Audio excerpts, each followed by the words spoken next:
February the 7th, 1867. Victoria is the Queen of England, Edward Smith Stanley the Prime Minister. And published for the very first time, the Newbury Weekly News. The whole of the front page was advertising, no news at all. And no pictures? No pictures. There's lots of words, lots of type. The newspaper was originally produced in broadsheet form and contained just 8 pages. As the only source of news back then, there was a heavy emphasis on national stories.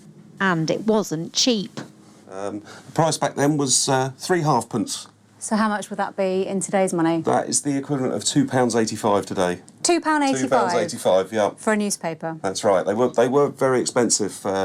Ordinary people couldn't afford to buy newspapers back in the 19th century. In fact, when the Newbury Weekly News was launched, it was launched to be affordable to normal people. So that was actually an affordable price for a newspaper back then. Wow.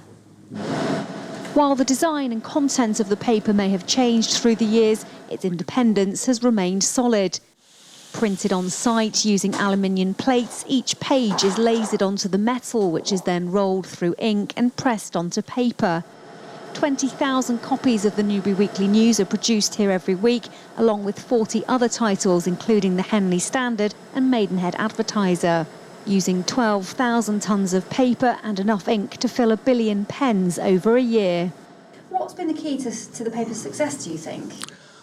I think several things. It stayed true to its roots. It's still fiercely independent. That the original family that launched the paper are still involved 5 generations on today. The family have invested in the paper, they believe in it, and so do the public. We've got a fantastic relationship with our readers, so strong, and it really is an institution in Newbury. The Newbury Weekly News is part of Newbury. A lot's happened during the paper's time in print, from the first telephone call to Man on the Moon. It's reported on both Newbury's biggest triumphs and tragedies, and hopes to continue to do so for years to come. Mel Blore, ITV News.